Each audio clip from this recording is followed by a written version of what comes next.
you don't have the luxury of getting there and having a 5 or 6 hour rehearsal, trying things on them, seeing if you like it, seeing if they pick it up quickly, or, you know, changing it. You don't have that luxury.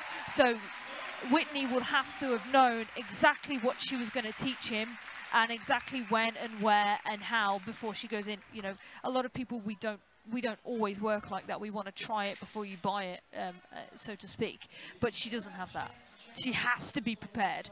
And then I can only imagine that their 2 hour rehearsals, they would get such a lot in. It would just be pick it up and move on. Well, I think that that's a testament to the pros. Yeah, is that they work with what they work with. And you hear so many stories would come, you know, Chmerkovskiy up here is sort of saying, look, some of them, they don't want to work. They'll give you a certain amount of time, and that's what you got to work with. And some, you got a lot more freedom. Yes. You can have a lot more exploring with those people. Yes, exactly. It's just and then the reality sometimes they might not, those that have all the time in the world, you're like, well, it doesn't matter if we got all the time in the world, exactly. you can't dance. Yeah. So do you know what I mean? Like, you just got to really just mold the best kind of season that you can out of it, you know. If you're lucky enough to get someone with like crackerjack personality who can pick up steps really easy, who is a non-dancer but actually can has the rhythm and can be taught to dance and is really shocking people and progressing and has a journey, and they have lots of time, then you've got a winner. But then it's not always that case. Normally you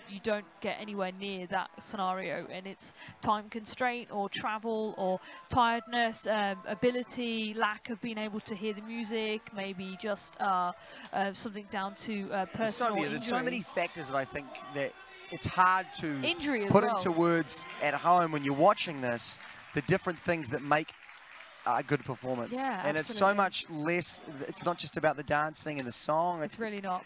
It's crowd and lights and mindset. I think the song has a lot to do with it as well. I'm really passionate about getting the right piece of music is just the backdrop for everything. You know, we don't decide the set before we decide the music, for instance. We'll get the piece of music, that'll be the first thing.